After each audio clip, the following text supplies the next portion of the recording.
鲜红的颜色，最让人有食欲。Hello， 大家好，我是大锤。前几天呢，有网友给我留言说，现在是冬天，能不能多教几种适合冬天喝的这种汤？那今天呢，我们就再来分享一道非常经典的罗宋汤。那什么叫罗宋汤呢？你们一定也听说过俄罗斯甜菜汤、俄罗斯红菜汤。其实这三种汤都是一种汤。这种汤呢，已经有几百年的历史了。我们东北和俄罗斯接壤，从北面传入了中国，然后也从上海传入了中国。罗宋汤经过了很长时间在中国的演变，也成为了一道中国人非常喜欢的西餐中做的一个菜式。罗宋这个词其实是发源于上海的方言，夹杂着英语的那种发音，就是我们所谓的洋泾浜式的英语。所以在东三省呢，其实我们很少有人管这个汤叫罗宋汤，但其实都是一码事儿。那今天我们就来分享这道菜的做法，非常适合冬天喝。罗宋汤其实它需要的食材特别多哈，所以这个汤里面的话，食材丰富，营养也很丰富。我们先看看都需要哪些东西。西红柿大概1到1.5个，把它去皮。切成块就行，然后是洋葱，我推荐黄洋葱，用半个到1个，切成丝切成块都可以。这个是胡萝卜和芹菜，也是切成这种小丁儿。你们看这个形状大家记住一个原则，就是所有的食材要不就都是块，要不就都是丁儿，要不就都是丝儿一定要统一。其实我做这道菜比较偏向于切成这个方块的丁儿，这个是土豆，有1到2个，卷心菜也是把它切成这样的片儿。为什么我喜欢是这种方丁儿呢？因为这道菜做完之后，里面的食材种类很多。你一口下去，如果是小丁的话，可以舀好几种，这个味觉的感受会更丰富。那么除此之外的话，我们还要有一点这个蒜末几瓣蒜把它剁碎就可以。罗宋汤里面呢，还有一样非常非常重要的东西，就是甜菜头。给大家看一下，长这个样子，其实它很像萝卜。我们这个呢是先把它去皮，然后也切成这样的丁儿。看到这个色了吧？比那个红色的火龙果的颜色更加猛烈一会儿我们做汤的时候，其实那个汤呈这种鲜红色，主要的颜色是来源于这个甜菜头的。先把它改片，然后也是改成1厘米见方的那种丁儿。走你，看里面像年轮一样一圈一圈的，看到吗？这是切好的一整颗甜菜头我看我的手，天然的色素。罗宋汤还有一样非常重要的食材就是肉，那我们一般来讲是用牛肉。牛肉呢，很多部位都可以用，比如说牛腩牛肋条或者是牛腿肉。今天我准备的是牛肋条。牛肋条呢，肥瘦相间所以吃起来呢，它的口感呢就是比较丰富。这个块是大是小，是多是少，大家根据自己的口味来决定有些人喜欢吃肉，你就多放一点。我呢，把这个牛肋条差不多改刀成2公分见方的这个块就行了。你看牛肋条上面是有一些油脂没关系。我们煎的时候呢，包括后面在炖这个汤的时候，其实它很多的油脂就会溶解到汤里，会增加汤的风味。这个肉煎完以后它会缩，所以你不能按照1公分大小去切它，就是大一点。熟了之后的话，它就会变得跟其他的蔬菜丁体积差不多了。好，大概齐就是这样。好，锅热了，先往里放点植物油。油温热起来之后，我们把切好的牛肋条块放进去，先不要贸然的翻动，等它下面那层定型。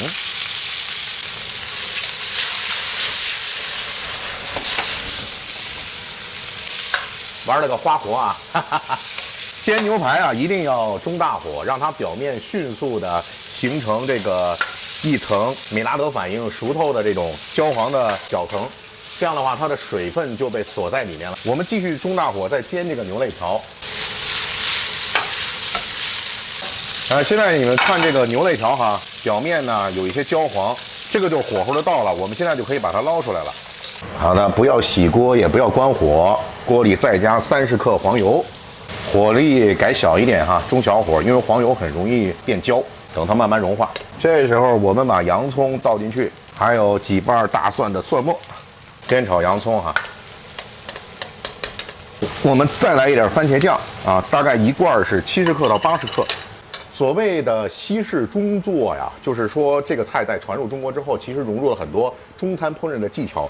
比如说我们中餐里面会习惯炒酱，就是我们会先放番茄酱，这样的话让番茄酱充分的和油脂融合，获得它的这个热量、香气，哎，让它的香气更多的散发出来。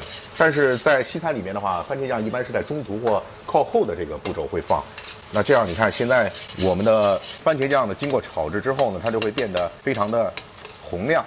这时候可以把火改大一点，我们倒入番茄，番茄一定要去皮，这样它里面的番茄红素才会更好的释放出来，会让这个菜的颜色更加的鲜亮，而且呢汤汁更浓郁。好，现在本道菜的第一主角甜菜头要下锅了，走你！有它的话，这个菜才漂亮。别着急哈，我们会慢慢见证这个颜色的变化。这个时候我们就要补些盐了，这是我习惯的做法，加一些盐，让蔬菜加速软化，并且析出水分。好，现在我们要把胡萝卜丁和芹菜丁也放进去，因为芹菜和胡萝卜也是需要油脂煸炒才能够出它的香味，并且软化之后它的口感才更好。啦啦啦，好鲜艳的颜色呀！这种鲜红的颜色最让人有食欲了。好，这个时候我们就要把刚才的牛肉重新回锅了，加入到罗宋汤的大家庭里来，加一点红酒提香。这时候我们就要正式调味了啊！盐的话呢，再加一些，来点鸡精。本来是应该用牛肉高汤来做的，但是咱们家里呢今天就凑合了。您可以用清水，也可以清水加鸡精，就是所谓的鸡肉高汤。西餐的话，黑胡椒绝不能少。加一点干罗勒，几片香叶，白糖呢大概15克。这个菜呢要有一点微甜。最后500毫升的热水，热水啊，一定热水。重要的事情说3遍。好，现在再放2片姜。然后我们把土豆放进去，改成中小火啊，盖上盖慢炖。这个炖的时间呢，大家根据自己的喜好，一般来讲10几分钟呢，其实就可以起锅吃了。但如果你想让牛肉啊等等蔬菜更软烂一些呢，可以时间再长一点。牛腩的话，那可能需要时间就要更长一些。好，现在汤呢已经差不多炖了有20多分钟了，那我们把锅盖揭开，看是怎么样。当当当当，哇塞！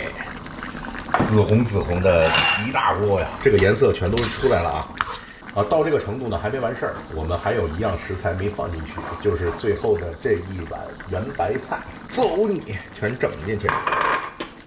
圆白菜呢最后放，稍微有几分钟就行了。最后呢再扔进一块黄油，大概有个30克吧，把它化掉，这样整个汤会更加的香甜浓郁。大家一定要走出一个营养误区，就是说很多食材说这个对人体不好，那个对人体不好，这个不能吃，那个要少吃。其实不是这样的。上帝造人呢，我认为最大的恩赐就在于说，他让人成为了多样化食物的这种生物。我们可以吃很多的食材，所以说我们一定要遵循天然的这种本性啊，尽可能多的去吃多样的、多种的这个食物。像这一锅罗宋汤的话，里面有8样蔬菜和1样肉，其实是非常好的。那么呢，也不要认为说吃肉、吃油脂就对身体有坏处，什么东西都要适量。而且呢，在肉和油脂里面也有很多人体所必需的这些营养元素。好，这样的话我们就可以出锅了。